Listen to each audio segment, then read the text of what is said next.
Hi everyone, this is Mr. Ronald and welcome back. I hope you're doing great. So today we're going to learn more about magnets. So last time we talked about the magnetic poles.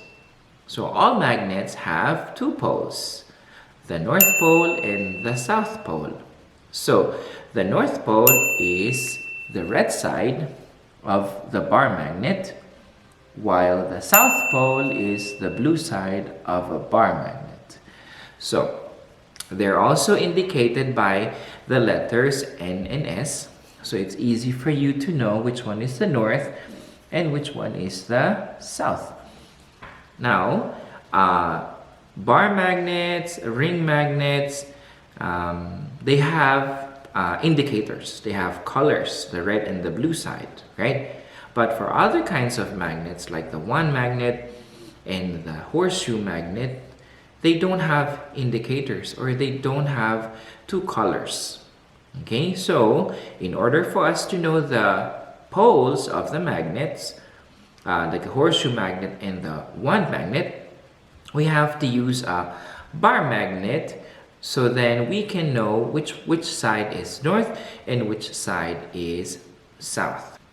Now, magnets also attract or repel each other.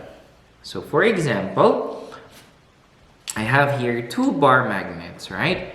So if it's like poles, they don't attract. So in other words, they are repelling each other.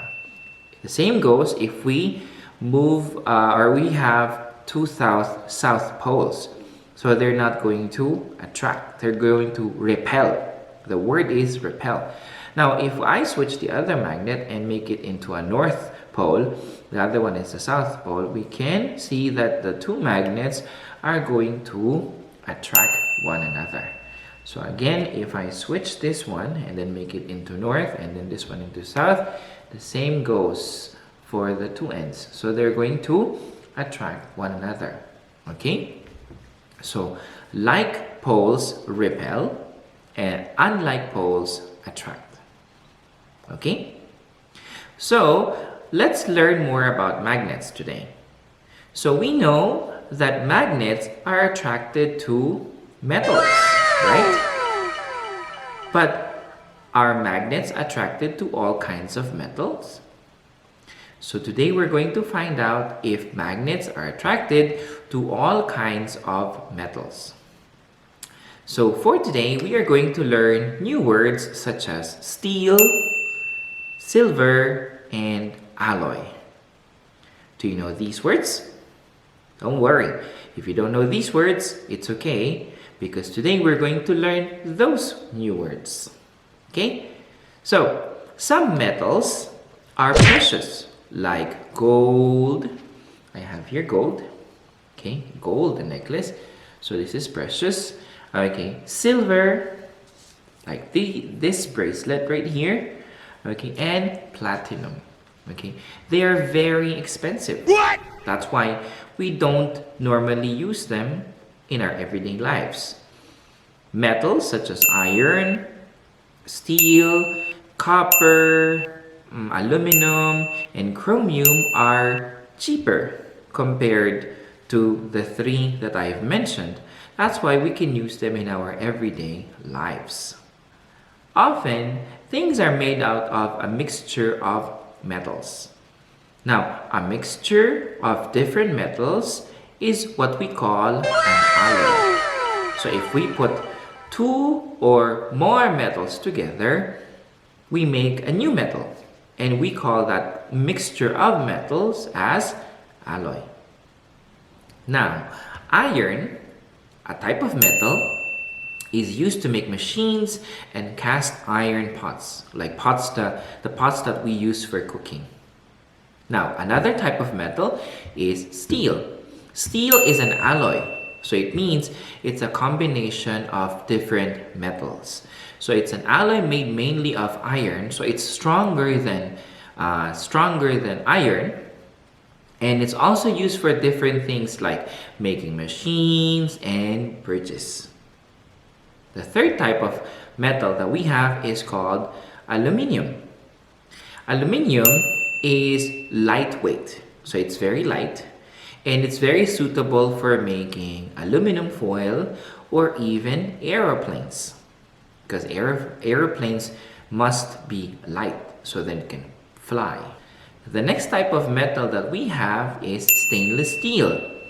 So how do we make stainless steel? We make stainless steel by mixing chromium with steel.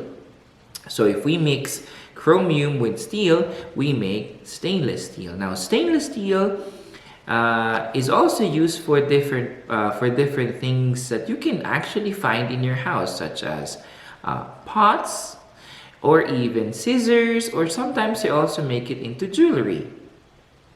Next one, we have copper. Copper is actually used to make wires and cables. So copper is definitely cheaper compared to silver. That's why most of the time we use copper as wirings. And finally, we have brass. Brass is also an alloy, and it's a mixture of copper and zinc. So copper and zinc are both brownish in color.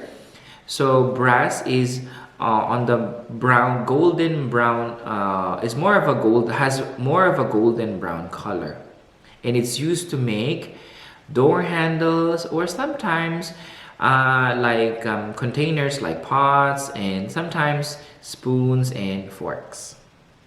Okay, so now we are going to test whether these metals are magnetic or non-magnetic. So we need some materials that are made of different metals, and of course a magnet. So for this experiment, again, we're gonna need magnets. So for this experiment, I have the bigger one. I have this bigger bar magnet, and then I have examples or samples of different metals. So I have here iron. So these are screws that are made of iron here, okay? And then I have here aluminum foil. It's made of aluminum, okay? Then I have here the bracelet I showed you a while ago. This is made of silver. Okay, this ring right here is made of stainless steel. And this is the gold necklace.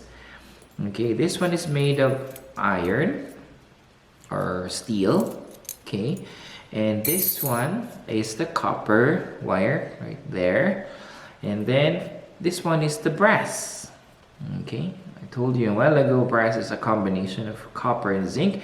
They're usually brown in color, so that's why you have this color. Okay, all right, so we're gonna test them out. So for this experiment, you can make a table. Okay, on the first column you can write the different types of metal, and then you can draw two other columns that says magnetic or non-magnetic. Okay, so let's start with the first one. So this screws are made of iron. So let's see if they're gonna stick. Oh, so iron is magnetic, right? Because they stick to the magnet. We can also try it on the other side, so it sticks, right? Now let's try aluminum foil. So although aluminum foil is made of aluminum,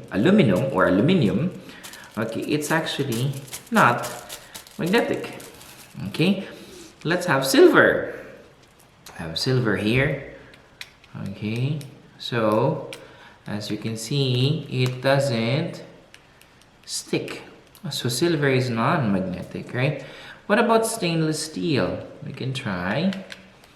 Okay, so it's not magnetic or non-magnetic. We can try iron, like this one. Okay. Oh, it is magnetic, right? Okay, because it sticks to the magnet. You can see, all right? So that it sticks to the magnet, right? Okay, look at that. Okay, it's just too heavy, that's why it falls, but look, It's magnetic. And let's try the copper wire. So copper wire is non-magnetic because it doesn't stick. Let's try the brass. Brass is also non-magnetic. Okay? Right. So what did we learn from this experiment? We learned a simple idea. We learned that some metals are attracted to magnets, like iron and steel.